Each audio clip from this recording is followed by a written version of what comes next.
Welcome to episode 33 of the Chi-Town Shoot Wrestling Podcast. I'm Marcin, and joining me in the squared circle are Chris, David, and Andres.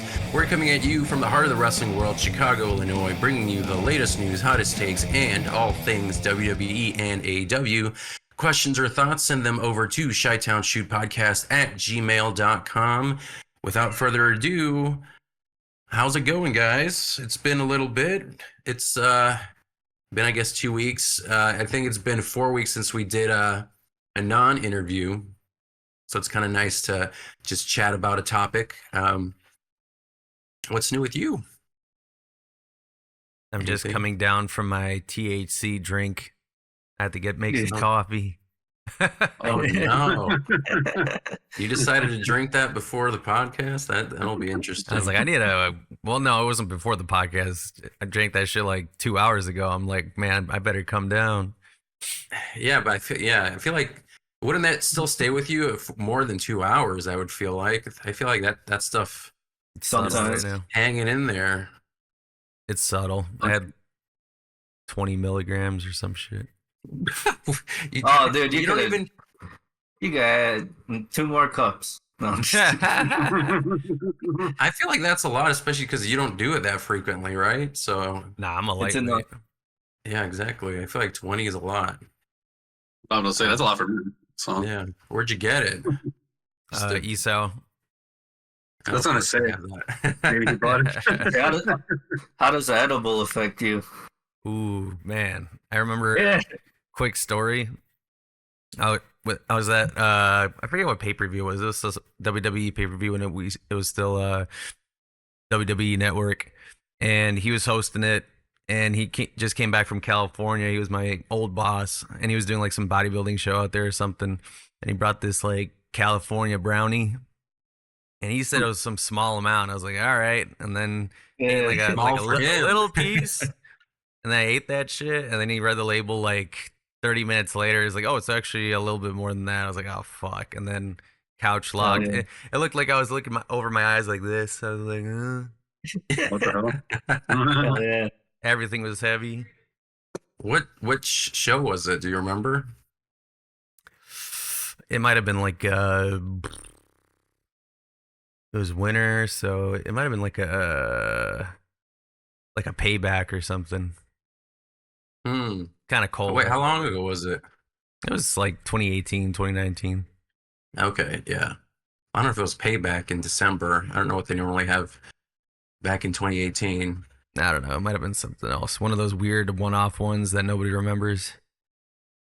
December to Dismember. Payback's not around anymore, right? What? They don't do Payback anymore, do they? No, they don't. It's not in the rotation. Unless it's like an NXT. Because I feel like NXT reuses a lot of old WWE pay-per-view names and WCW names. Pretty much. But I don't think so. They didn't I had to cheer for that Payback one. When it was in Chicago. Oh, yeah. I think we went to that, too. It's cool. We've been to a bunch of those. But yeah. I haven't done a PLE in I don't think ever. A WWE PLE, really? Yeah. Always been there for TV. Definitely when they come back. You know what? I have a feeling that New Japan, like the Cena PLE. Right. Whatever That'd that be is. sweet. And New Japan, I mean, we go to their PLEs, so there's a PLE. That's true. All out. That's also true. And WWE PLEs will definitely be much more expensive. But I think they're worth it if the card is good. Certain things are priceless. Awesome.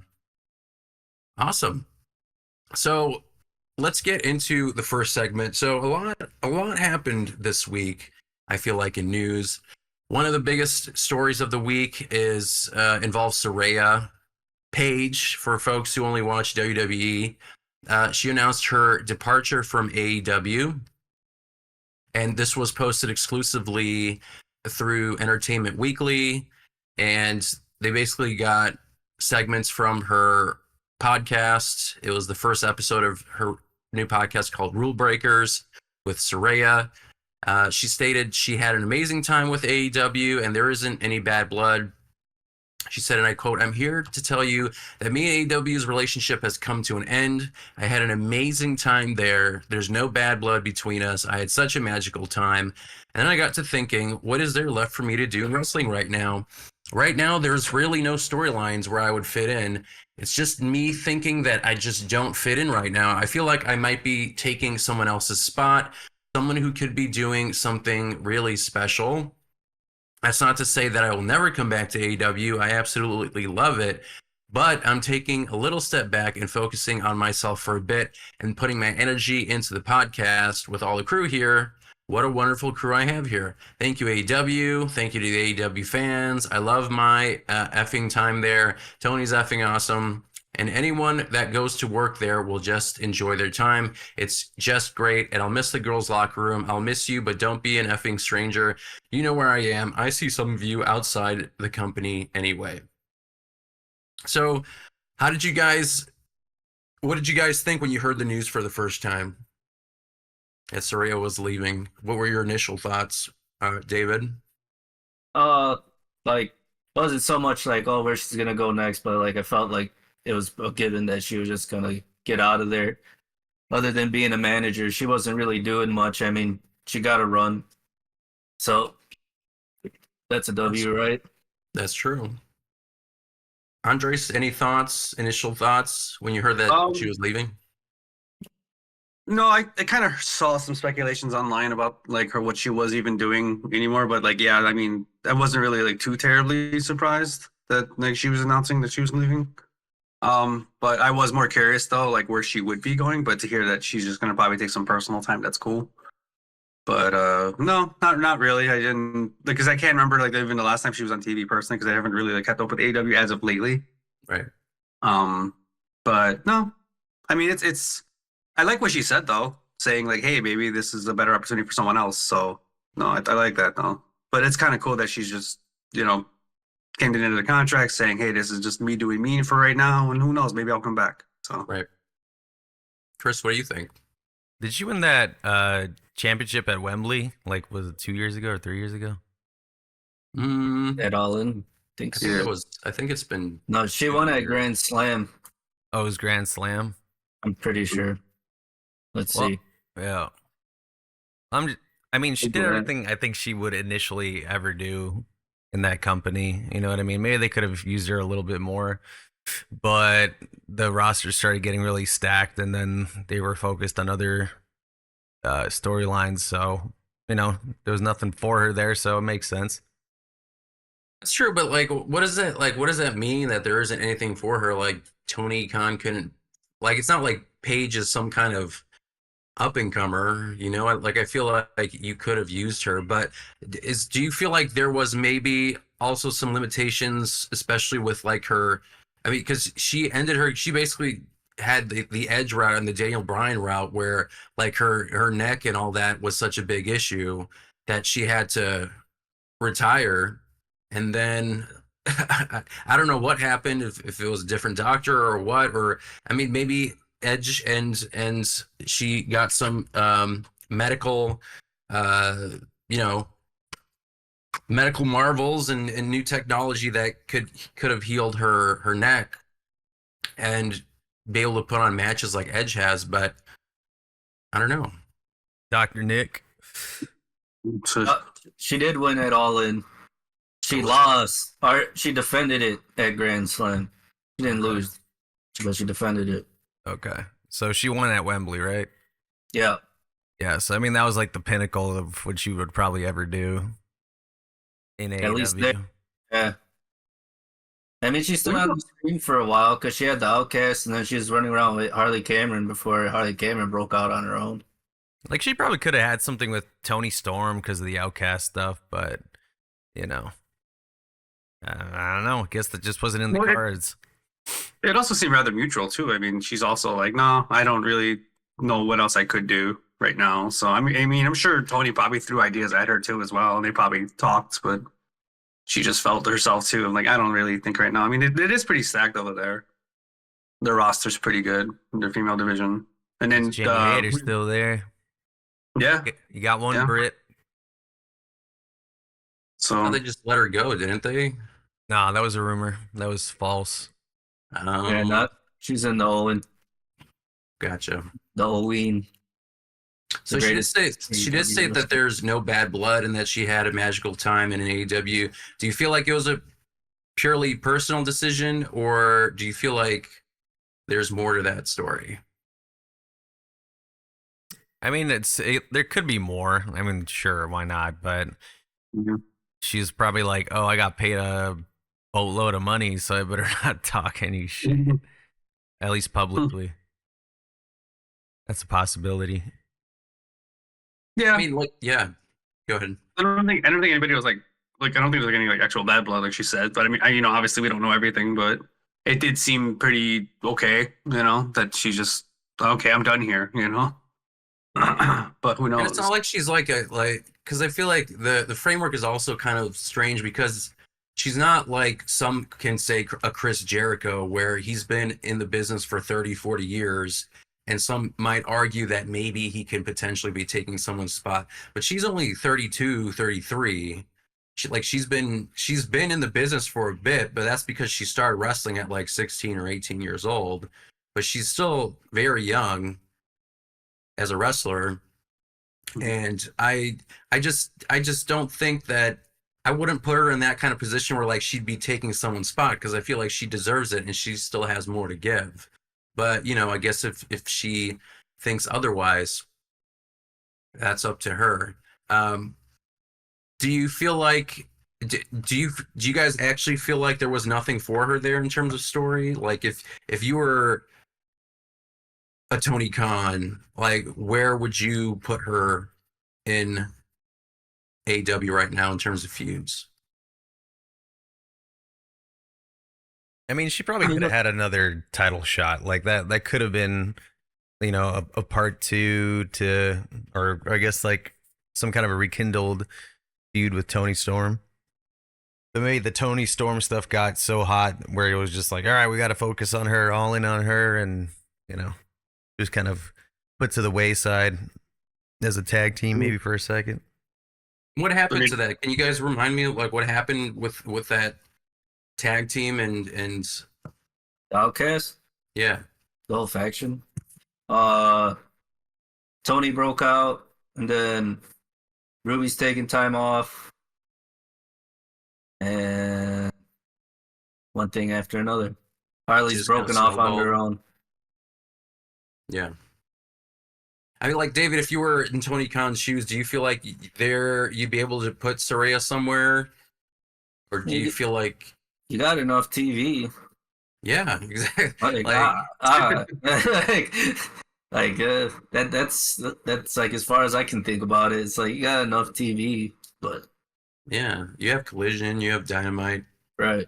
Listen, Aren't they the looking issue for is more. He needs more writers. That's what he needs. He needs somebody who can maybe, Or at least book in the low card and the mid card. yeah. I mean, Right. they just got that one guy, the new guy that they just signed Canadian.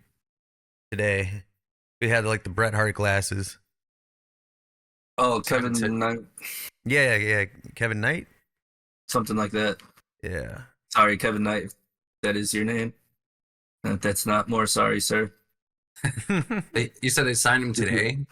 Well, it was like the other day. It must have been on Collision, so he had like a match on Collision. So, they got a Well, bunch of talent. they should be pinning that, but they don't. So Oh, yeah, there it that's is. interesting. Yeah, Kevin Knight, Kevin Knight. Interesting. two-time IWGP Tag Team Junior Heavyweight Champ.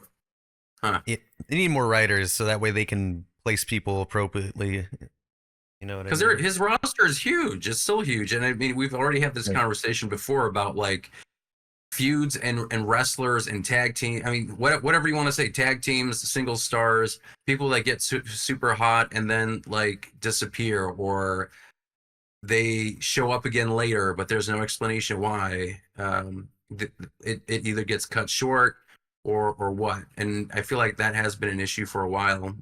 And that's sometimes why I also personally struggle watching AEW, because it just feels, and again, maybe it's just a creative decision, But for me personally, if there are like these weird like where there are no explanations with like why this left and whatever, it's just like, what's the point in watching?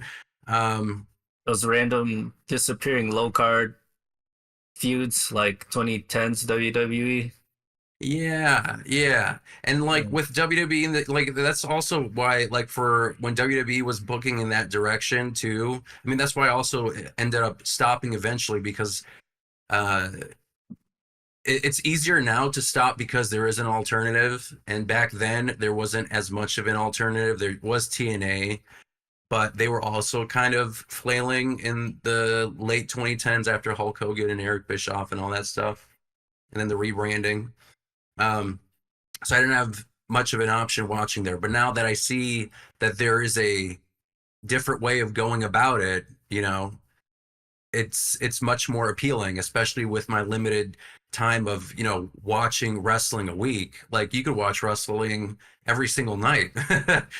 Pretty much. Every single night has some kind of show, and then you also have PLEs. You basically have something 7 days a week. And yeah, IWTV. yeah.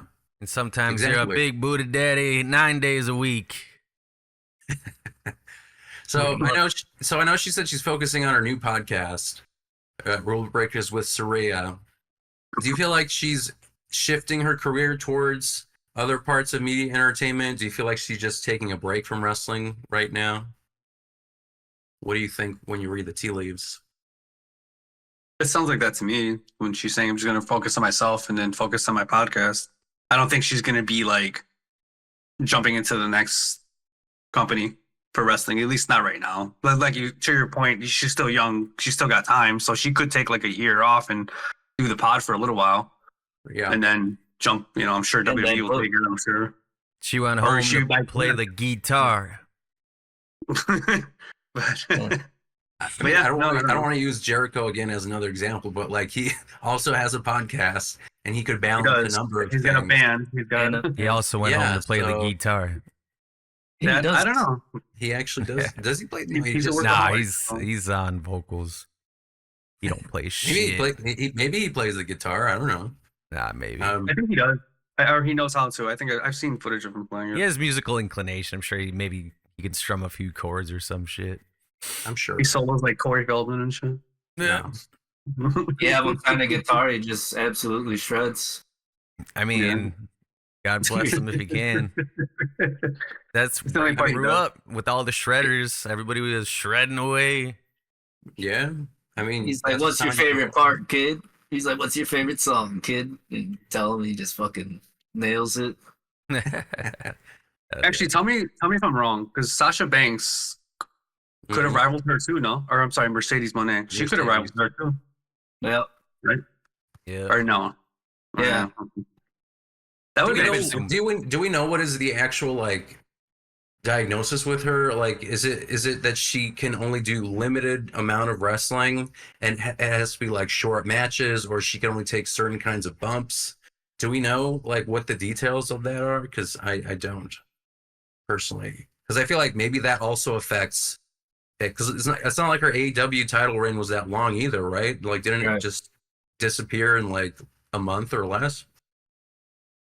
Yeah, I'm so I guessing feel like it's, there's some limitations there.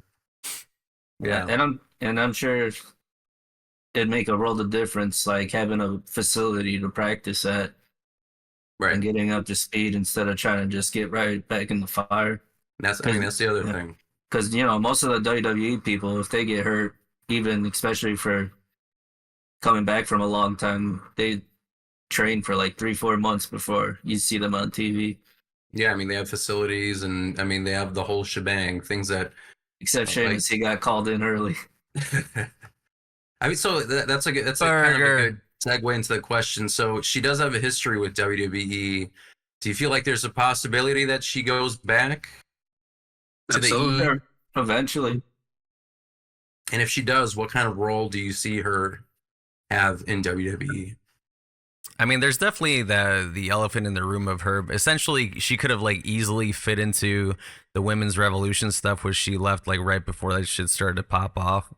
Because she was a Divas champ, she was in that transitional kind of phase. So I'm sure there's something there where she can prove herself or something like that. But I mean, I feel like that would just fall flat because she isn't like 100% technically. So like keeping up and putting on some crazy match is probably not in the cards. I can't even speculate what she would do in WWE, but I do know, like, I'd be hella curious though for sure. 'Cause Another Xavier I'm Woods so sad. video. Hey, Oh no. God. No. But no, because the roster is so stacked in WWE as well right now, and I don't know, like, where would they throw her? But I mean, I'd be hella interested to see what they could do. But like, if I had to think about it, I like off the top of my head, I don't know, no idea. Probably what she's doing in AEW, just with better branding behind it and a little more consistency. Right. You know, manage a faction, have them win tag belts, go after other belts if they need to. Yeah. I mean, There's they a do big have like card the belt. Intercontinental, and they have like a United States belt too. And the tag team. It's true. It's true. Yeah. They got more belts now, yeah. So they could have thrown her in the figure or go for the Intercontinental title. Yeah, I mean, like her career in WWE, it's just sucked because she was so promising in NXT, then joined the main roster, and then, like, I think they started. I don't know. No, it's not. Did Sasha Banks and them? They did show up. They were on the main roster. Their But last match was with yeah. Mercedes. Yeah, so then, she had the neck issue, and then she was going on a bunch of hiatuses, and then she officially retired from in-ring competition in December 2017. So, and then I guess she had a bunch of like non-wrestling roles from 2018 to 2022. I think she was a general manager of SmackDown, right? I think she was SmackDown GM for a little bit. And I think didn't she also do like Talking Smack and a bunch of roles like that, and then I think her contract expired. She was in the business. She was in WWE for like 11 years, which is kind of wild to think about. And then after she departed in 2022, then we had the AEW run from 2022 to now until last week. So I feel like, she has. I'm glad that she has a good relationship with AEW and WWE. I think that's the right way of going about it. Not having any sour grapes, like that's good. So I am interested to see what her role in WWE looks like as well, because I feel like she might be able to do matches like whatever. Maybe her neck injury is different from Edge's neck injury, and it just, I don't know if it's as fixable as Edge's or Bryan Danielson's for that matter. But yeah, I don't want her to retire early. I still think she has a lot of gas left in the tank. But yeah, so do you feel like this affects AEW's women's division at all with her leaving? Does it change anything? Nah. She was kind of missing for a couple pay-per-views anyways, a couple months. Yeah. I feel like she wasn't doing much like she already transitioned out, yeah. So because her last stuff was with Harley before Harley brought out the dummy. Right. Exactly. And Harley and she'd already had a couple times, but like now that Harley's herself, just all her time. I mean, yes, that is another person that I also think would fit in WWE very well based on her personality and character. So I want her to shine too, and I honestly, again, I love watching people bounce back and forth between AEW and WWE because it just kind of freshens it up a bit, puts them in a different environment, makes it interesting. Like, I want to see Tony Storm's character in WWE and see what that looks like. That'd be interesting. But I bet you Tony Khan would probably I don't know, have a lawsuit or trademark it. I don't know how that works for characters there. If Tony Storm just owns the character or what the situation is there. But yeah, I feel like, Saraya, I think, didn't do enough in AEW's women's division to like a Tony Storm has a you can say a really big mark on AEW's women's division. And frankly, I think she's currently carrying the brand in terms of like the main event. I think Toni Storm is doing a lot with her character, and it's still one of the most interesting things on that show. So, but I think Paige Saraya belongs in WWE. I do think it's her home, kind of like CM Punk. It just makes sense to me. You know, seeing her in a WWE ring just makes sense. Shows up on TNA. Mhm. I mean, if she Gail shows Kim. up on TNA, that's basically just, you know, a Another one. WWE's Yeah. cousin at this point. So she could be showing up on NXT, TNA. Why not? Gail Yeah, Kim's cool. free too. So All right, Gail That's- Gail Kim did leave. Yeah. that's somebody I always was wanting to see come back to WWE. Yeah, she had 2 brief stints in WWE. It was like 2002, was there for a bit, and then she came back in what, 2008, something like that. Was there for a little Like, bit. super brief. Yeah, and Eliminated then herself from the Rumble, I think, and then left. Mhm. And again, this is like a whole new era. I feel like if Gail Kim came back, kind of like Motor City Machine Guns and tag teams that they're already kind of in their twilight years, but clearly they could still be used in a good way, and show up in WWE for the first time, you know, and still be put to good use. The Outrunners. The Outrunners. What do you? So okay, this is a side tangent. But what do you think about the Outrunners' current situation? I love the Outrunners. They'll figure it out. Yeah. That's another team. I think WWE needs more more of a focus. Did they on leave? tag Were they teams. canned? Huh? Were the Outrunners canned or what? Or were you just No, mentioning we're them? just I'm just asking about. I was just asking, how do you feel they're being utilized right now by AEW? I think the way Especially they because there was should- like a popularity for them. Yeah, the crowd's pretty with them. they need belts for sure. But yeah, I feel like WWE's tag division needs more tag teams. I think they're just like being rotated by 2 or 3 different sets of tag teams, and I think you can add more.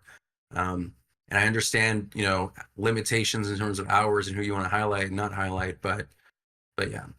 So in terms of like Saraya's legacy, let's say this is the end of her in-ring career.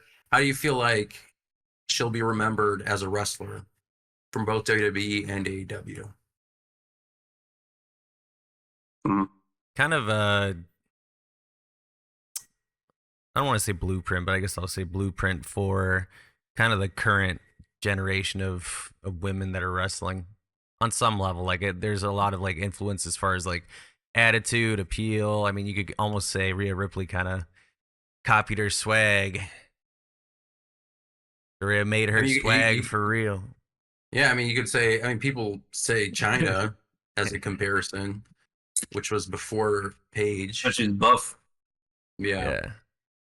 Yeah. I mean, I think Paige, like when I was watching WWE, so like I was going from 06, and then just think about all the things that women's wrestling looked like until we got Paige, AJ, Lee.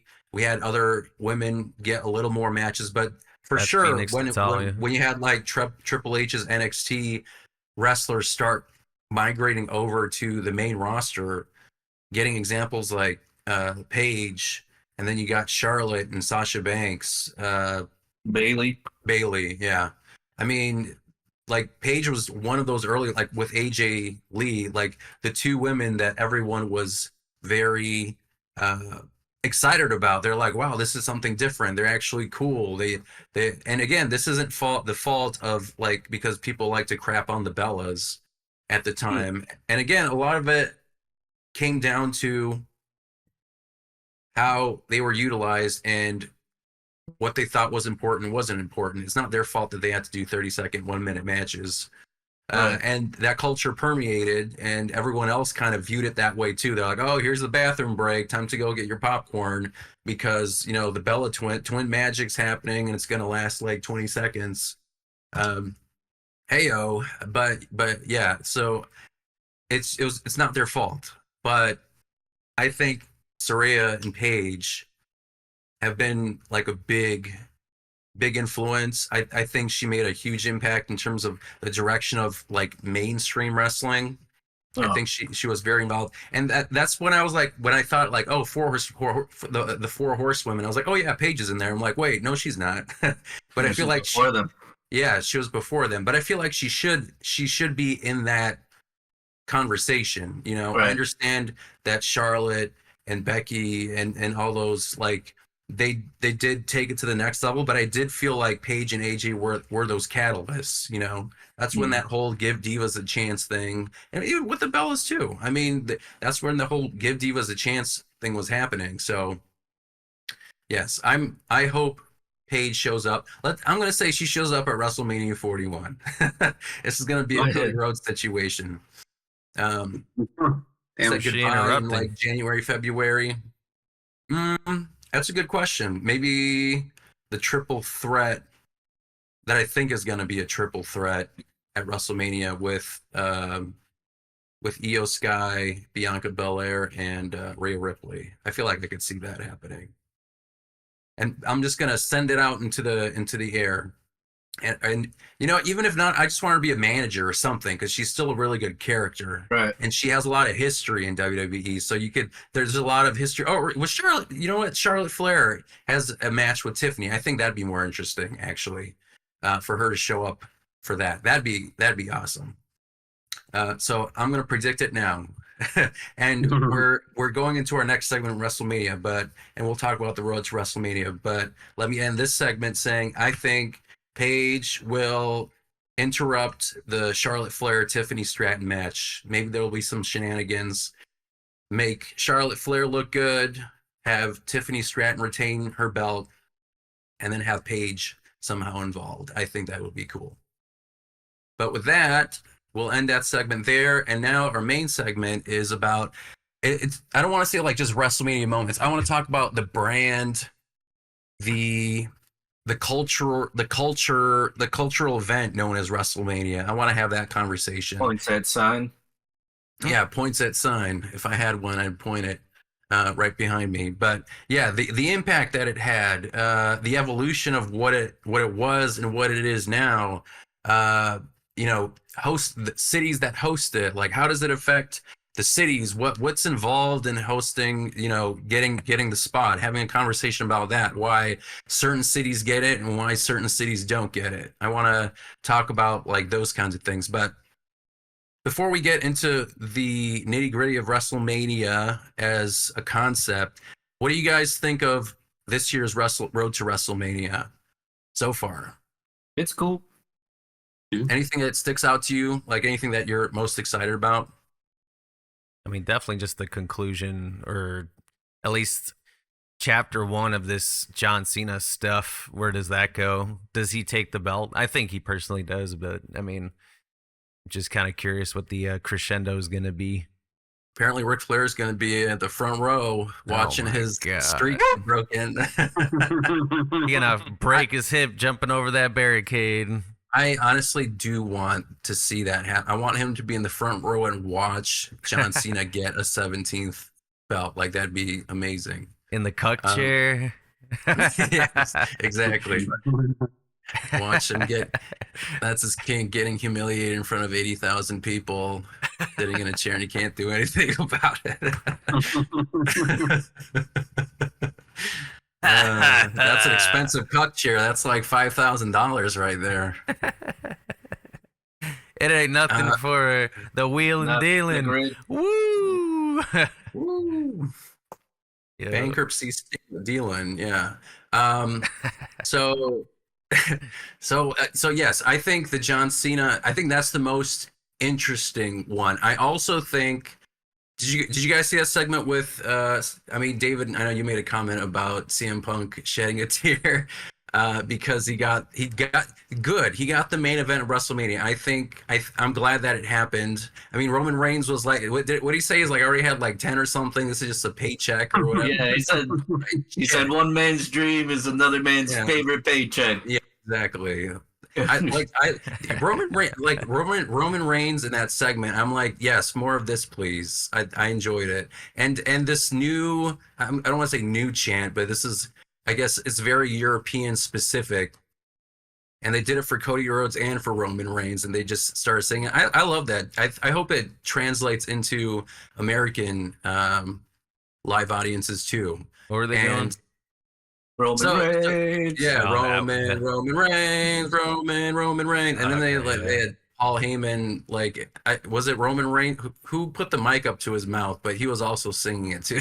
Nice. It was just a really good segment, and they were in London, and they're again in London as of this recording for Monday Night Raw too. So that should be interesting.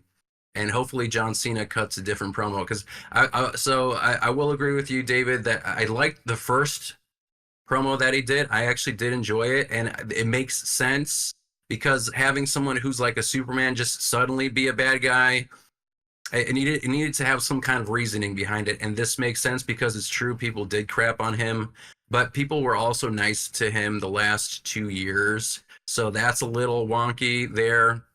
And he still hasn't explained why he's helping out The Rock, and I hope they answer that question. I did it for The Rock. Yeah, but last week's promo seemed almost identical to his first promo, so I want a little more meat on that bone. Like, it's already interesting. It's already going to be a very interesting main event. Just the whole concept is like cool, and I would pay money to see that, but I want more reasonings behind it. I want maybe put The Rock back in the conversation. Like, where did he go? What happened to him and this whole thing? Because he was a very important part of that segment. Like, he's the one who's like, oh, I want you to attack him. Why did that happen? Fill in those blanks for me. But yeah. What do you guys think about that triple threat? What do you think the favor? Yeah. You don't want to know, buddy. Yeah, because read my mind. I didn't even say it. I did think it was getting a main event spot at WrestleMania, but then at the end of that segment, he said that wasn't the favor. So that's interesting. That it's not main event. He got a main event at WrestleMania, but that wasn't his favor. So I don't know if he's gonna see him taking that belt from Cody or Cena again. So that's what it is. He's gonna take that belt, kiss the crowd, and then run out. That's gonna be it, dude. No, they're saying that's what Cena's gonna do. He's just gonna mirror what CM Punk did, because Cena has already talked about how he's gonna retire with the belt, and like he's gonna have the real belts, and he's gonna tell everyone to piss off. He's gonna retire with it. Maybe he'll also put it in a fridge or whatever, like CM Punk did in Money in the Bank. We'll see. Like that'll be interesting if he has the belt and then he still plans on retiring in December. That makes the stakes pretty intriguing too, because every time he has to defend it, you're always thinking, okay, he's going to retain it, and then he's going to take the belt with him by December, if that's still actually the plan. Do you guys actually think that Cena's going to retire in December, or do you feel like think so. It's an angle? It's a work and a work. I think he'll retire. It might extend to that. It might extend to that second WrestleMania. Well, like the next year's 2026 is WrestleMania potentially. And then he retires. I'm happy that the triple threat has managed to tie in Rollins and Reigns really well. Like, yeah, it's just not a fucking. There you go. Yeah, and again, like what's his face says everything counts, and it does. Like, they have a whole history between each other. CM Punk, was involved in creating the Shield, or helping with the Shield. And then Rollins, Reigns, obviously they have a history. They were in the Shield. Rollins is the one who hit Roman Reigns. There's that whole saga there, and then the bloodline and all that stuff. They have like 15 years of history between each other. So that'll be interesting. And do you feel like there needs to be more stakes on it? Like, do you think it needs a belt or something? No. I think this is proof that some things work without a belt, because it's also like, think about all the shit Rollins says about Punk all the time. Right. Like even when he was in the other company or not even wrestling, just saying like, oh, he's a cancer, stay away from my locker room, Phil. Right. So How do we feel And- about Jey Uso not being main event? Jey Uso. Not co-main event, Jey Uso. I think he'll open the show either night 1 or night 2, which is also like you want to. A lot of people say you want to open or you want to close. So if you can kick off WrestleMania and win the belt, why not? That's still a great position. So and I don't think he's upset. He's if main he's actually evented winning, before. yeah.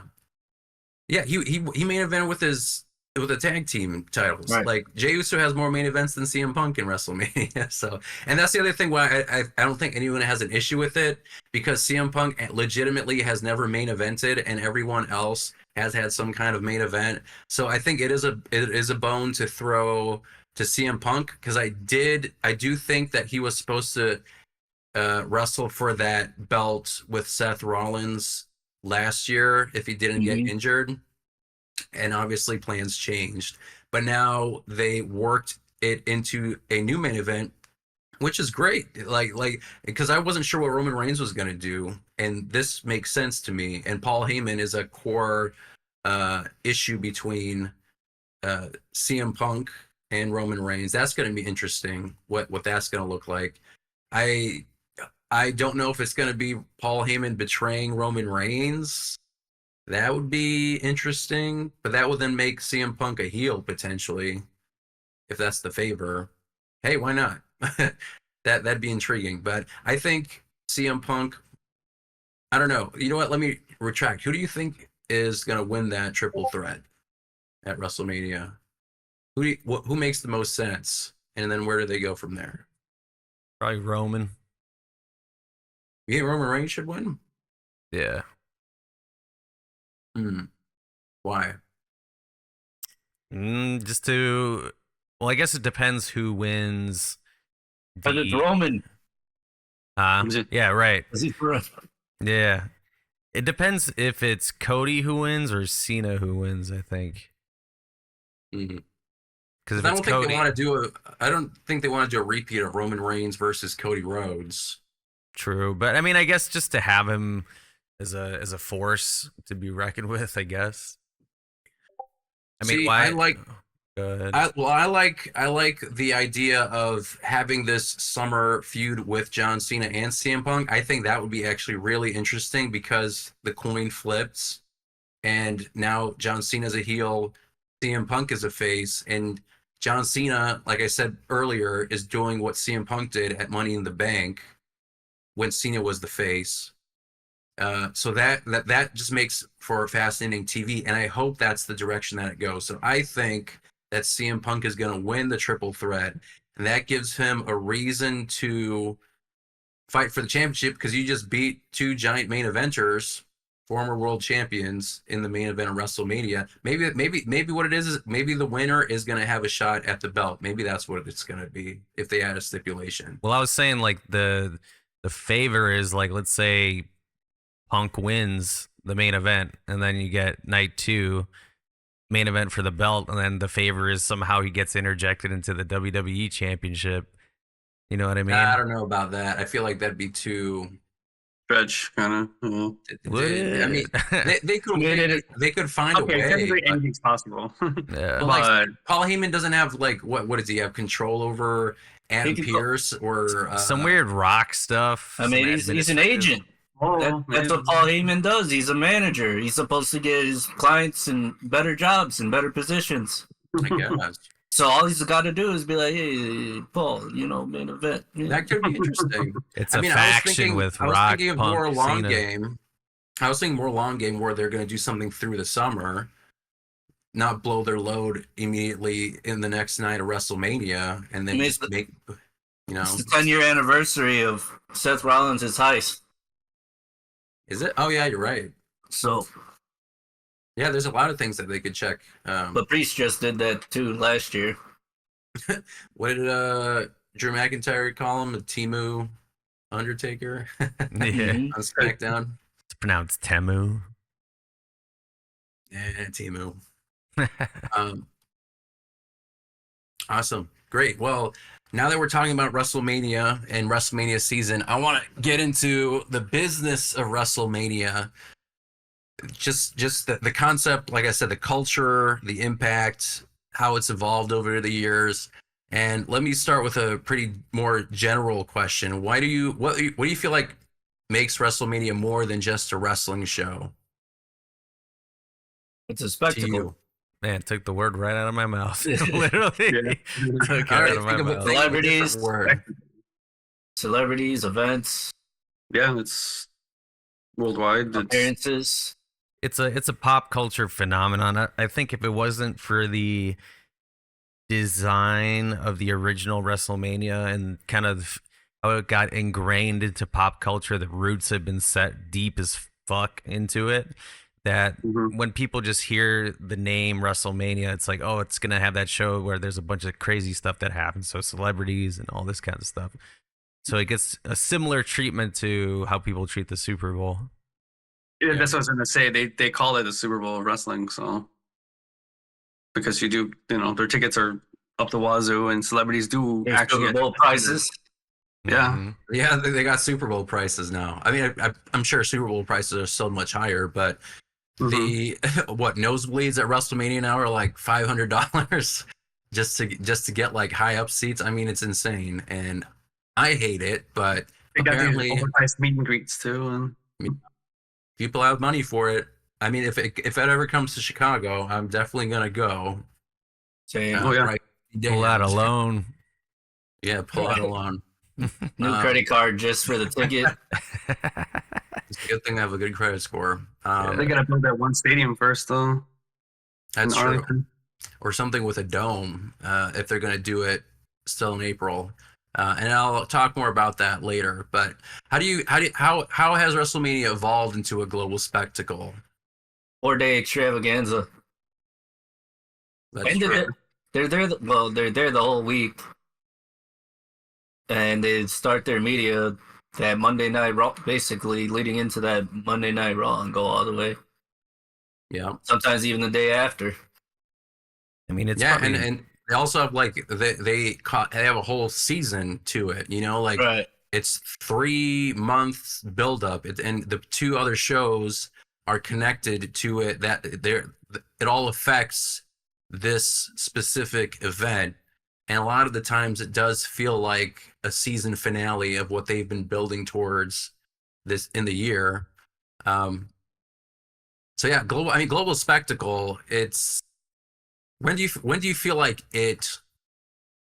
When did WWE start treating WrestleMania as a major like business venture rather than just like a wrestling event? When do you feel like which WrestleMania do you feel like they were like, all right, now it's WrestleMania World. It's like you said, 4-day extravaganza. I mean, the Hall of Fame kind of came and went, but then there was like it's always Hall of Fame.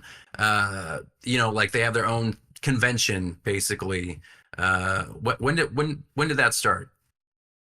I want to say around Tyson. It might be earlier, but I feel like with Tyson, because with Tyson they're like doing media appearances a lot that whole week. I think that's when they started. Or if they didn't have it then they had that club in Times Square where they would hold like watch events and all that.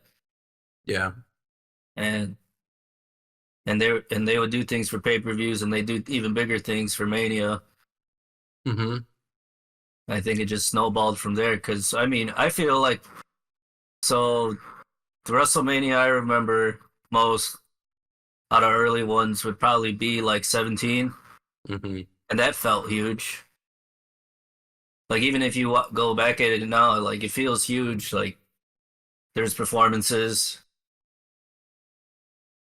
Yeah, I mean, like that was always the core of like WrestleMania. Is like A really we always long have ramp. celebrities, They find long ramps, Yeah.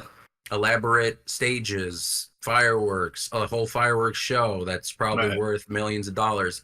But I think like for me, and I do think I guess we could interpret it differently just depending on how you see it. I think it didn't turn into a business venture like this whole thing until I'm gonna say like WrestleMania 20. When did they start doing like 24, 25 maybe? Like when they started Stadiums? going into stadiums. Okay, so I think 23, because I think the last arena WrestleMania was WrestleMania 22 in Allstate Arena, because then 23 was Ford Field, and then they just never looked back. So, like, from my perspective, I feel like they started treating it more like a big business instead of like a PLE, like a big show, when they started expanding into stadiums. So I think 23 and then going up. And then since then, I mean, like that whole like a week, you know, like I said, the Hall of Fame and all that, like now the Hall of Fame is in every year. Before WrestleMania 20, I think it was before 20. The Hall of Fame was just kind of they did a little bit in the early 90s. They had like these dinner events or whatever, and then it just kind of disappeared for a while, and then it came back. But now it's like a staple every year. Someone gets inducted, speeches, the whole shebang, part of SmackDown, Raw, Weekend. So I feel like WrestleMania 23. So in terms of WrestleMania, like as an event, how do you feel like in it impacted the overall success and longevity of WWE? I mean, that's the bread and butter, to be honest. I think without it, Yeah. it would have been just some carny shit. People would just kind of like would watch, but it would not be the like pop culture phenomenon that it's become, to be honest. It would be still territories potentially, or I guess maybe not, because he started doing all that legwork, but definitely it would not be as big. There's no way. Yeah, I agree. I mean, I don't know what that a future or what an alternate reality looks like without WrestleMania, but it just seems like it just made it so much more elevated, I guess, in terms of an art form and a spectacle. Because I do think that the involvement of like bands and celebrities making it this giant thing did elevate it from like you said, carnies and bingo halls and that kind of thing. Um, and to Vince's credit, it was his idea. And that's what they say, that the legend is that he put all his money into the first one, and if it didn't work, they'd go bankrupt, and then it was a big success. But it was impactful, and it legitimately changed the course of like wrestling forever.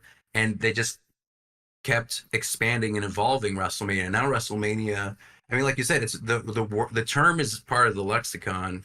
I mean, even like Patrick doesn't really watch it. Would sometimes just use WrestleMania like, oh, are you watching WrestleMania? No, it's Raw. It's SmackDown, you know Everything's what I mean? a Nintendo. Yeah, exactly. That's the equivalent. All Pokemon or Pikachu's. Playing that Nintendo. No, it's a PlayStation. Man. When they start doing 2-night WrestleManias, what WrestleMania was that? 30s, late 30 something. Late 30s. That's when they probably start to really like just materialize WrestleMania to the extreme, like making it the convention, because now it's a 2-day event, Right. that kind of thing. You know, All the indie wrestling's there, or a good portion of it. I mean, All the wrestling conventions, yeah, they all set up conventions during WrestleMania because it makes sense. You have people who are flying in from around the world who have probably a crap ton of money to go to this event. I mean, I do want to, like, at least once in my life actually fully enjoy like a whole WrestleMania week, like go to SmackDown, Raw, WrestleMania, WWE World, do the whole shebang. I mean, that sounds like probably like $10,000 or something. When that toad hit, we do it 10 times over. Nah. Yeah. All right. Move over, green shirt guy. Your lips to God's ears. That's right. because that'd be cool. But so how much money do you think WWE typically generates from a single WrestleMania now? Bajillions? How much in Definitely total? starts with Depends how much they spent on it, to be honest. yeah. I think they don't talk about their gates because I think it just fucking clock everybody over the head. Like, oh my god. Yeah, dude. It's So what it's do you- ridiculous. Like concessions, think about merch. Yeah, Think mean, about the all people of that it. are paying you to be around. right. Yeah, I mean, and the hit, yeah, the city. I mean, all of it. But do you Hold on. 2 nights started in COVID. Really? really Yeah, that makes sense. 2020? That I makes thought it was like sense. right before. No, I guess that makes sense Nope. because I don't really remember 2 night WrestleManias until it felt like it was like during COVID kind of a thing. So you saw Yeah. 2020, it said? COVID Mania was the first 2-nighter. Dang. What You a probably way- just decided to do it then because they're not making All the as many restrictions. videos. Yeah, that makes Yeah, sense. maybe. What do you think it was restrictions? Dude, They just want to split up the crowd and like the matches so they don't have everyone in one. There was shelter in place already. Mm, It just happened. gotcha. Yeah, dude. Interesting. Fucking, that was the weirdest Mania to watch. I watched it all. Man, I think I was, yeah, I mean, like I was passively watching, like reading wrestling news, but I definitely, like, especially like COVID when it was just like they were wrestling in the Thunderdome. I was not watching that. I was like, I can't, like, the biggest part for me, like the crowd really does add to the mystique and the energy of wrestling. And I think it really adds to the product. So yeah, just seeing them do it in a Thunderdome or whatever, or even before the Thunderdome, it was just Yeah. nobody. Yeah, it was a straight empty performance center. It was just 2 people, a lamp, and the cameraman and Michael Cole. Yeah, like I remember like that one of the big stories then was like, oh, look at like because during commercial break or whatever, like they'd be wrestling, and then I guess someone had a camera of like them just like hanging out in the ring because there was no audience. So like, who are you wrestling to? You're not wrestling to anybody. So when a commercial break happens, they would stop the rest, they just hang out in the ring, and then when it resumes, they resume their match. And someone yeah. recorded, I think it was like one of the women's matches. They were just like chilling on the corners of the ring. Pull out their cell phones. Yeah, exactly. I think one of them did actually. So yeah, so I would never. I swear to God, this better not happen again in my lifetime. But yes, definitely would not want to go back to. That's interesting that it started 2 nights during COVID. Do you feel like they, in terms of attendance, and let's not say revenue, how about attendance? Do you feel like they stretch that number? Do you think they're kind of Yeah, I think they round up. Yeah, they round round up. up a little bit? They include the popcorn vendor and the guy who's counting the tickets as people who attended WrestleMania, which I'm like, I guess technically you can say, hey, they were there. That's part of the number. I mean, We're breaking records. they were there. Are they not? They were there. You're right. How'd you get your beer? How'd you get your popcorn, huh? Exactly. That's true. Who So filled the toilet paper? That's like the best Wasn't it? spin right there. It's like, yeah, they were there. They technically were there. They weren't watching. They were watching you drink your beer, but they were in the They were building. watching. Yeah. I'd be watching. Write me Dude. up. I don't care. How do you feel like the introduction of the WWE network, and now it's Peacock, and then eventually it's going to be Netflix across the globe? How do you feel like it changed? Do you feel like it changed the financial model of WrestleMania? And what do you think about? I mean, because WrestleMania it was also the same price for a pay-per-view as other ones, right? Or was it a little more expensive? I don't More remember if it was expensive. $50 or more. I remember paying the same, but I do remember like later on they started to charge a little bit more. But this was like early 2000s, so Yeah. Yeah, because I remember like I would bug my mom to always get a pay-per-view, and she said it was the same price for WrestleMania. Yeah, I don't remember because we would all just like chip in. I'd ask Oh, my parents to give me a for my $5 stuff. or a $10 or whatever, and we'd get Little Caesars or whatever the pizza was, and then we'd go to our friend Michael's house. I think we watched WrestleManias 23 through 25 at his house, and then 26 and 27 with our friend Lewis, I think.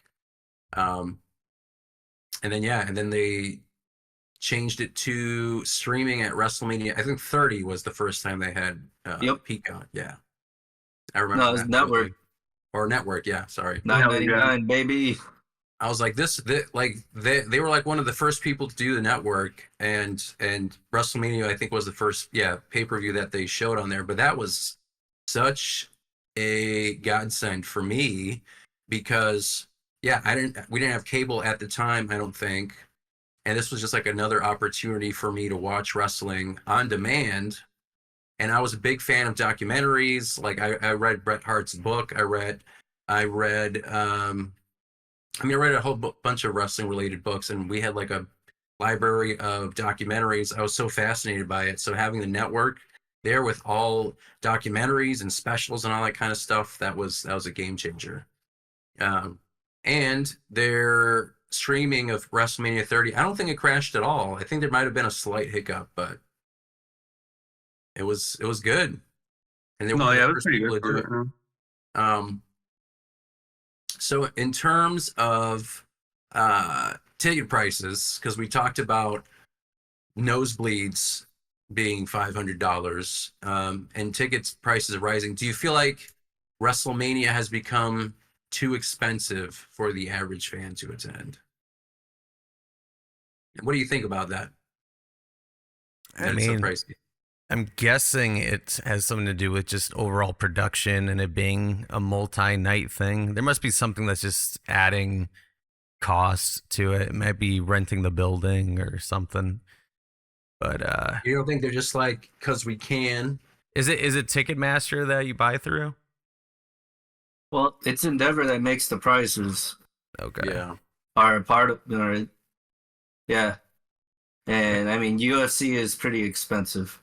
Yeah, I Yeah. mean they probably just took the UFC model and they're like, well, this Yeah. is a rich man or you know. I'm sure they'll figure it out because eventually they'll see that it's like this is a lot bigger than UFC, and asking for those prices don't like tear out to trying to sell this many seats.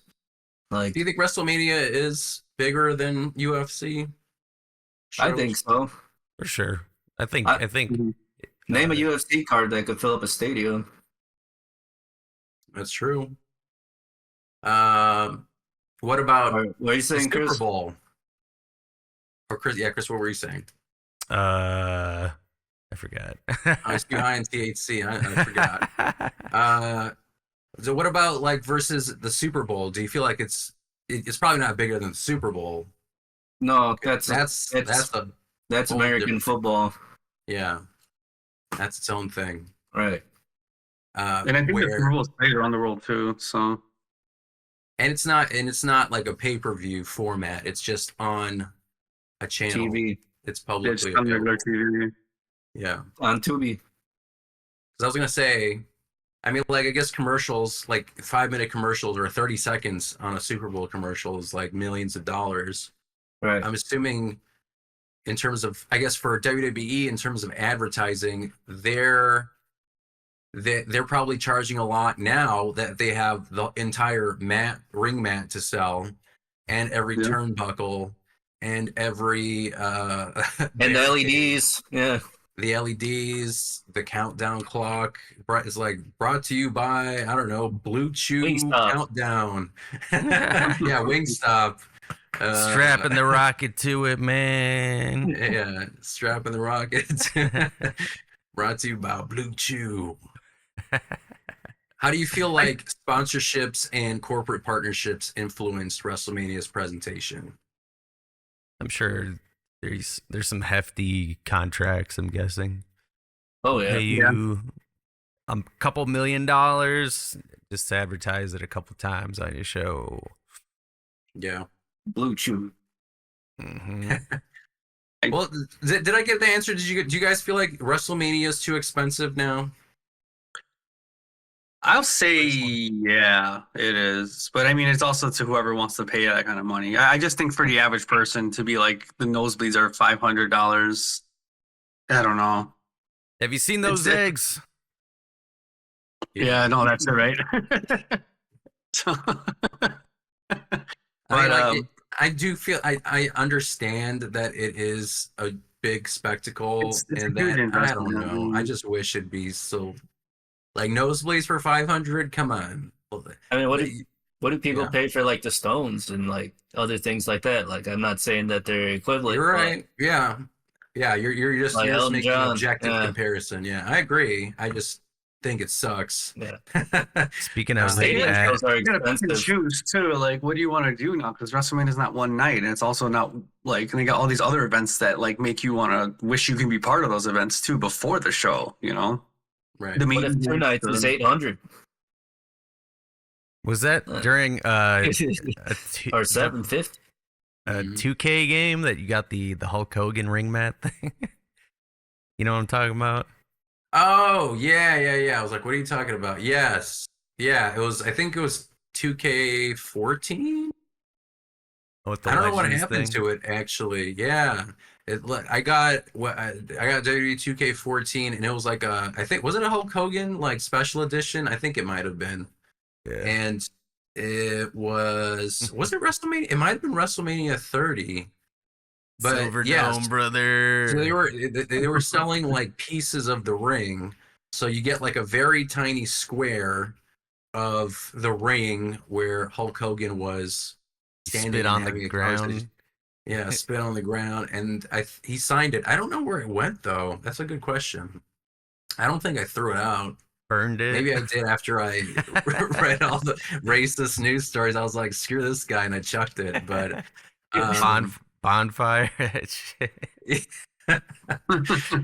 yeah, I gotta Need some see. firewood. Now you're gonna, yeah. Honestly, I do actually need more firewood. So there's. Come on over. I got a bunch. Yeah. Oh man. There's just like a red bandana of smoke just in the fireplace, or like a handlebar mustache and glasses just show up in the fire. Just You got me, brother. Luke looking at the pyre in Return of the Jedi.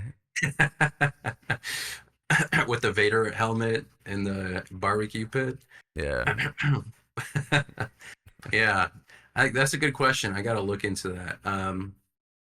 But yeah, I have it somewhere. I think it was 2K14. So in terms of WWE's decision to host WrestleMania in stadiums every year, I mean that would make sense that it increased their profits tenfold or 20-fold. How do you feel like WrestleMania helped WWE cross over into mainstream pop culture? Too damn much. You see these tickets? Yeah. I mean, they were always aiming for mainstream like Right. media, and they always was. Even WrestleMania 1 had like Mr. T, right? And Cindy Lauper. Cyndi Lauper. They I think showed Muhammad Ali was there too. Like Liberace. Liberace, yeah.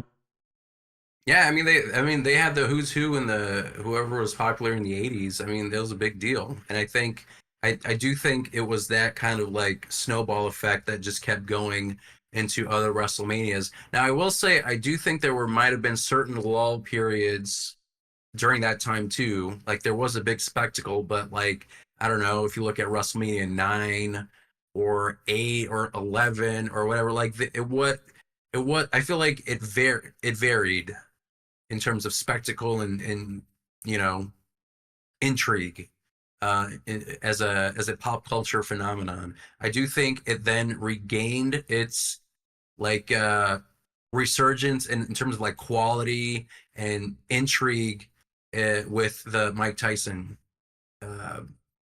WrestleMania. It was 14, right? Yeah, then 15 and 16 were kind of small, but 17 was, I think, at least 70,000. Yeah. Close to it. 19 then, was yeah, the and same the way. quality was 18. really damn good too, for the most Right. part.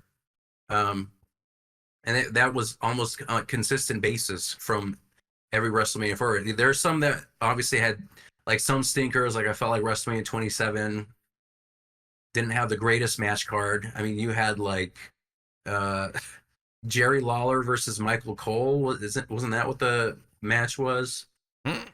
And The Miz main eventing versus John Cena, and then I think Del Rio had a match. I mean, it wasn't that great. The whole thing was that The Rock came back and he was hosting WrestleMania and built up to next year's WrestleMania with John Cena. But regardless, like that was still in a giant stadium, so it already reached this other level in terms of popularity.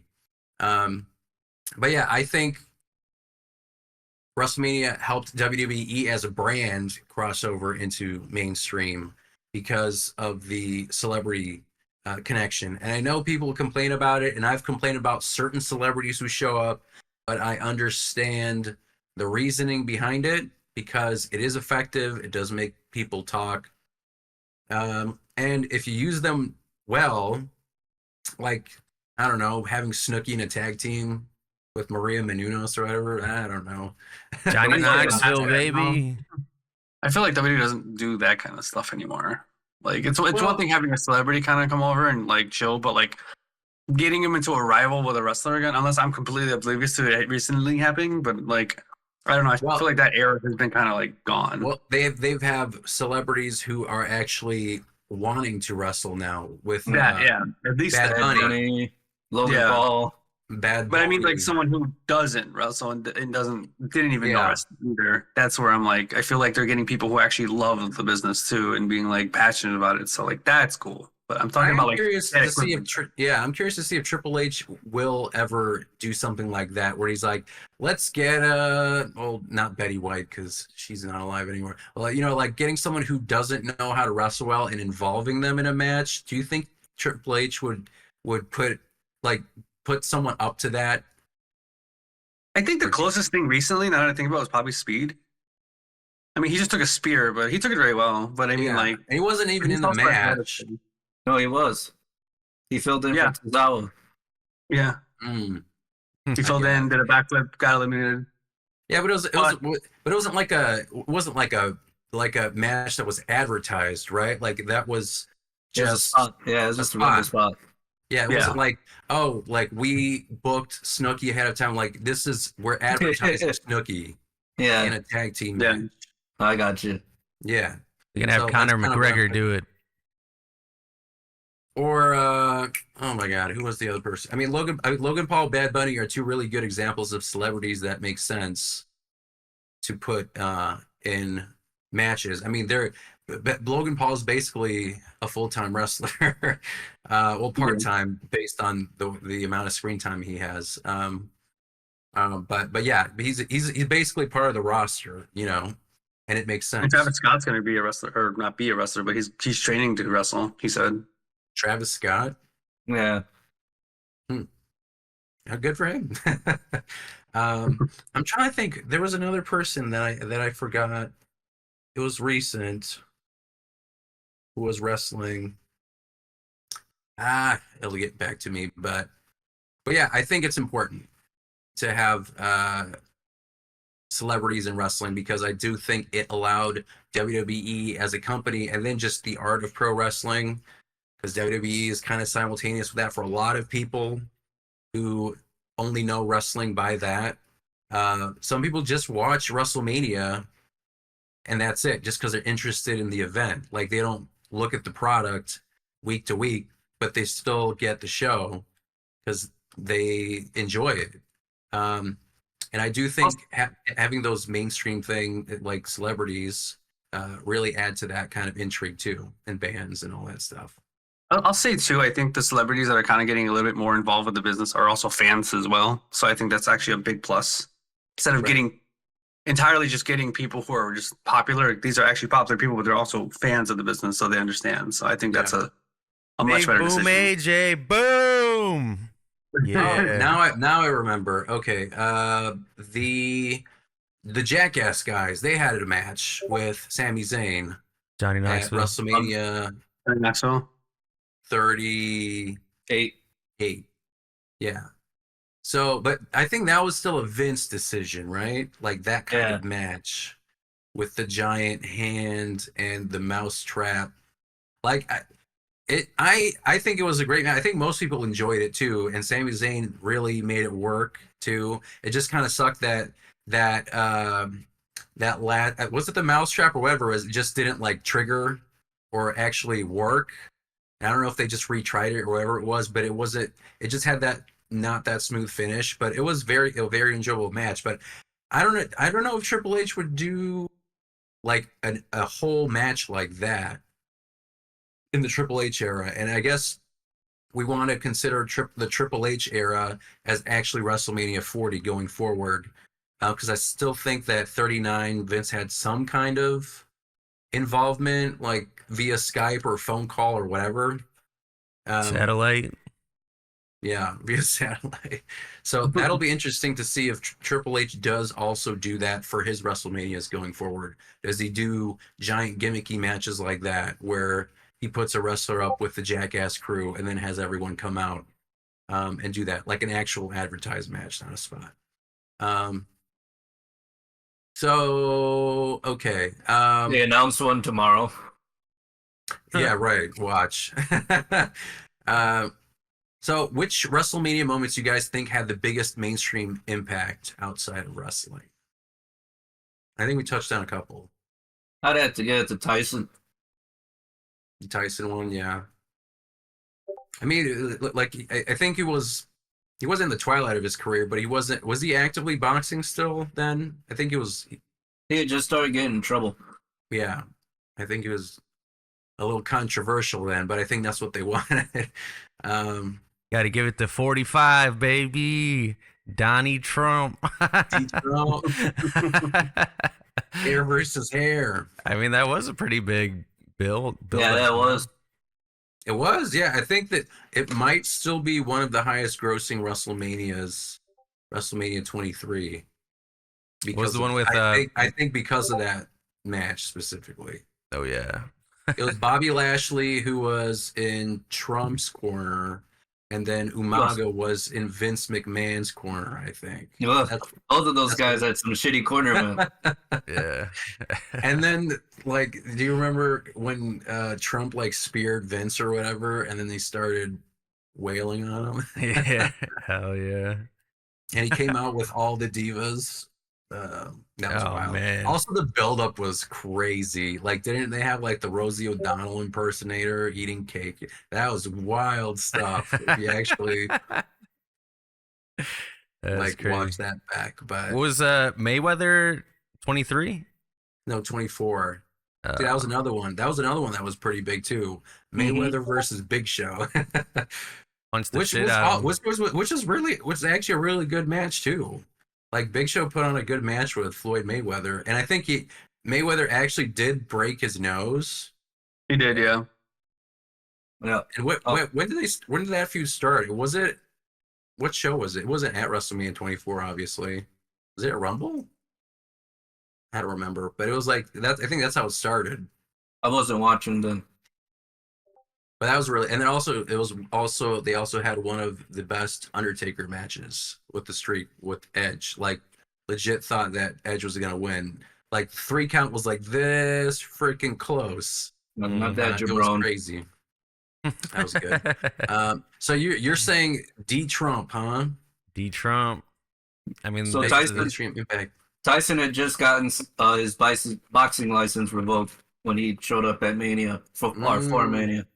And it was off the Holyfield fight. Oh, yeah. Didn't he also come back again in like the 2010s? Tyson? Yeah, he did. In some weird tag team? I wasn't watching that. Baddest man on the planet. And what other WrestleMania moments do you feel like had the biggest mainstream impact outside of wrestling besides D Trump and Tyson? Any other one that comes to mind? Snooki probably to some level. Yeah. Yeah, probably to some level. They hit Unfortunately. our age group pretty hard. Like everybody in our age group knew. Yeah. I know Yeah. a whole bunch of people who watched the Jersey Shore in high school, so I'm sure Jim that Tan Laundry. GTO. Yeah, I'm trying to think something that had a big impact. I mean, Bad Bunny for sure. We already talked a little bit about him, but I think he had definitely a huge impact. Logan Paul, obviously. Um, I was trying to Schwarzenegger. Was Schwarzenegger at a WrestleMania? Or He was was he at a just at SmackDown. SmackDown? Where the Mickey Rourke stuff, Chris Jericho, I think. Oh yeah. That's another good one. That was when the wrestler came out. I think it already came out, and then they told him not to do the match because they thought it would ruin his chances to win an Oscar. I don't think he won an Oscar, but I think he won a Golden Globe though. But that was a big one at the time for sure. Because Mickey Rourke wanted to do it, but then his agents were like, "No, don't do it." I think another big one. I mean, The Rock coming back, I think was like, especially being that big of a movie star. Like we know him as a wrestler, but when he came back as a movie star, I think that added another like layer of audience interest because some people do just know him from movies, which is wild to think about. But oh, it's the guy from Walking Tooth Tall, Fairy. Tooth Fairy, yeah, Jumanji. What else? What other one is there? Well, Fast and Fast and Furious. Furious. Yeah, I mean, Scorpion. Scorpion King. Yeah, I mean, like a lot of people might just know him from those movies, and they're like, "Hey, look, he's wrestling. That's crazy." Especially like think about kids who were born after 2001. I mean, anyone now who's teenagers, 20s, like this guy is actor first, wrestler second. Right? Mhm. It's the guy who sells Under Armour. Papa Tui. Yeah. Yeah. So that's good. So we can wind down here, but I guess I'm curious in terms of like WrestleMania and city bidding, tourism impact. It's now a big economic driver for cities who host WrestleMania. What do you feel like so I still don't know this, and maybe you guys can help me or we can speculate. What factors go into a city securing WrestleMania? Permits, space. Yeah, definitely 'Cause- space and permits. Yeah, because Yeah. it's like Chicago's a big city, but we haven't had one since WrestleMania 22. Yeah. But it's not like we can't host WrestleMania. I mean, like Well- we have pretty good transportation, or We have the Or- best out of any place they try to go. yeah, I mean O'Hare Airport connects really well. They could like all the hotels and all those things stay there. You could have Raw and SmackDown in Allstate. Allstate. Allstate. Yeah, and then I mean, I think is it the weather? Like it can't be the weather because they hosted in Philadelphia at WrestleMania 40 and it was cold as shit, but they still did it. But I don't know. I think it's the attendance. It's more of that because they can make Yeah. a lot more money just going somewhere else. Because the Allstate, even though it's still considered like small versus those gigantic stadiums they go to. Oh, you mean? Do you I mean, mean what like about Soldier Field? Yeah, but what about Soldier Field? I was just saying that. Yeah. I don't know. think Soldier Field isn't With the big giant enough for lamp. them. Yeah, I think Maybe. Soldier Field isn't big enough for them. I think that's the problem. But then Not big enough. You could Yeah. do 2 nights and just say we had 124,000 or whatever it is, because I think Soldier Field hosts like 65, 61. 61,000. So I mean that's nothing to complain at. But I mean there are wrestling like football fields that hold like 80,000 people, and I feel like Yeah. they want to go ones that have that kind of seating. But They're supposed to build one here. I have no idea when though. I think In that Arlington Heights. that's the biggest issue for WrestleMania. I mean, just think about like the placement of the football stadium downtown, just the way that it's placed in terms of parking and stuff. That sounds like a nightmare. Yeah, that's it. Right. If you do that. But I mean, I don't know. Like there are so many like big artists your Beyonce's. I mean, all Taylor Swift. They do Soldier Field. Like they sell out, and it's okay. Like the logistics work out for them. So I don't know if you can host a Taylor Swift concert for 2 nights.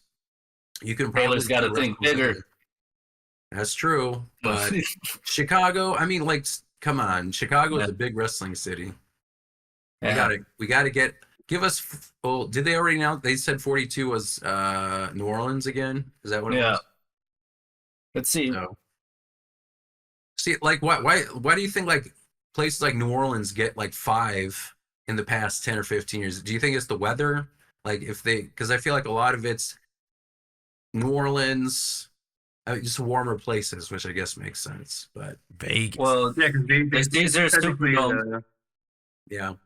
The Caesars Superdome could hold 83, and where they're at this year could hold 72. Yeah.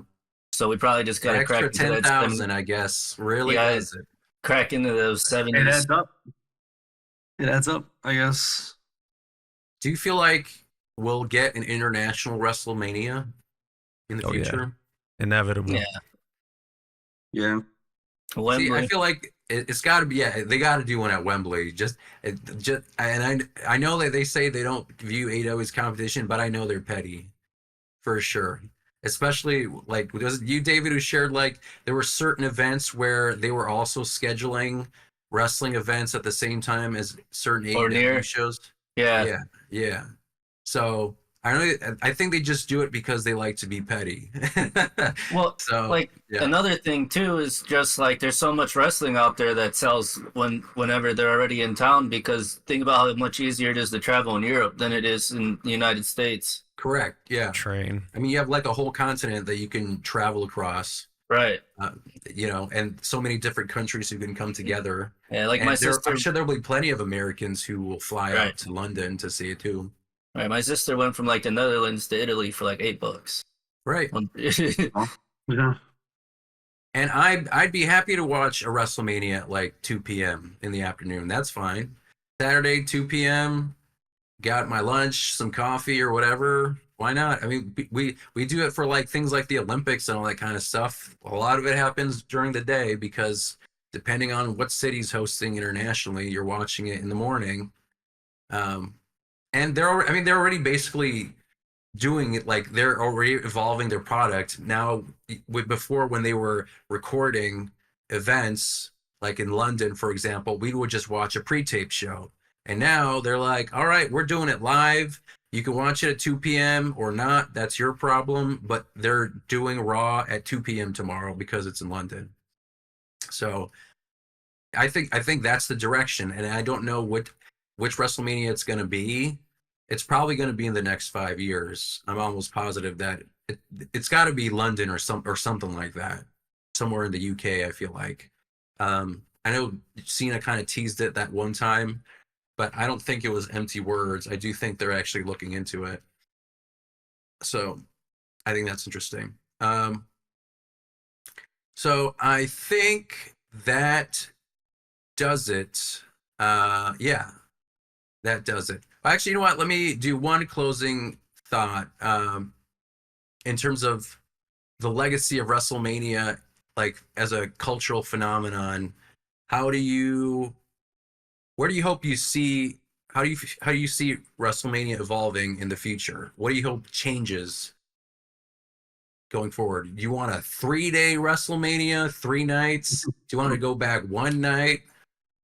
What do you want to see out of the event in the future? I'm okay with the 2, but it's still a lot. I mean, you got to dedicate your whole weekend basically if you're like that hard to like watch everything. I think it's fine, but I could see it doing a 3rd, to be honest. The buy one get going. one. Buy one get one main event. That's what I want. I want cheaper tickets. Yeah, I want business to go down so I could afford WrestleMania tickets. I think they'll find a middle ground with tickets. Like if they see it doesn't work here, I'm sure they'll figure out how to tear it out better. Yeah. That's the thing, though. I think they all sell out, so they're not going to think that, I feel, too, though. Because it's like, well, if they're selling out, then why are they going to do that? You know? Last year's didn't sell out. Oh, did it? Oh, I thought they always did. No, they've started to have to like fill out like at least like 2 to 5,000 seats, from what I was reading. Oh damn, never mind. Well, you think they would learn their lesson then in terms of pricing if they didn't sell out last year's WrestleMania? I mean, they You had think, a lot of yeah. people there, but I guess they did have seats. There you I go. think Now that- we have a chance of getting a WrestleMania here because Because I don't think Cleveland they'll sold sell out out. either, like the SummerSlam, which is now also Right, going to be. SummerSlam had an issue. Yeah. damn. See, I give us did not know that SummerSlam. actually. I think you can give Chicago a SummerSlam because summer in Chicago is really cool, and that. Yeah, they're it's gonna get hot the hottest, WrestleMania. most humid day in the world and slip Yeah. everything. We can't win. It's either too cold as shit or it's hot as hell. 95. Yeah, you're gonna have They're people gonna need die of water heat stroke. stations. Yeah, Actually, my friend so might went as well in to. Afghanistan.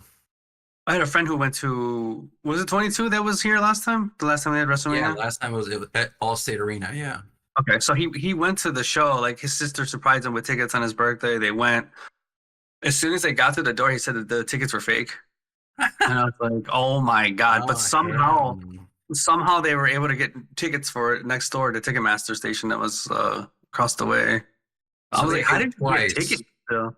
Yeah, I couldn't believe how they even got them. I was like, "That." That's called the John Cena main event. Yeah, I mean, like, I'm assuming they got it like some third-party reseller.